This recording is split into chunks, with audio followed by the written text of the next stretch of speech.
જ્યારે બધી બાજુથી ઠોકર લાગવા માંડે ને સાહેબ, ત્યારે સમજી લેવું કે કોઈક ભગવતી, કોઈક શક્તિ તમારું બાવડું પકડવા માંગે છે. તમારું મનપસંદ વ્યક્તિ, તમને ગમતું વ્યક્તિ જ્યારે તમારાથી દૂર જવા લાગે ને, ત્યારે સમજી લેવું કે માં જગદંબા, 9 લાખ લોબડિયાળી દેવી, એનાથી પણ સારું વ્યક્તિ તમારી પાસે લાવવા માંગે છે. ગમે એટલું સારું કામ કરવા જાવ ને, એમાં વિઘન આવે, એ કામ તમારું અટકી જાય અને કામ પાછું બગડી જાય ને, ત્યારે સમજી લો કે એનાથી પણ સારું તમારા હાથે માં કામ કરાવવા માંગે છે.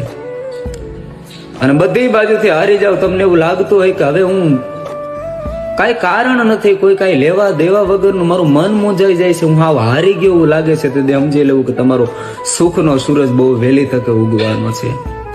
માં જગદંબા કાંઈક કરે છે, મારી ભગવતી મેલડી, કુળદેવી ચામુંડા, મારી મહાકાલી કાંઈક કરે છે, તો એની પાછળ કાંઈક કારણ હશે સાહેબ. નબળો દાડો આવે ને તેથી એકવાર માથું ઝુકાવજો સાહેબ. એ ઝુકેલા માથાને બીજે ઝુકવા દે તો કંડિયાની કાળી નાગણીને ખોટ બેહી જાય બાપ.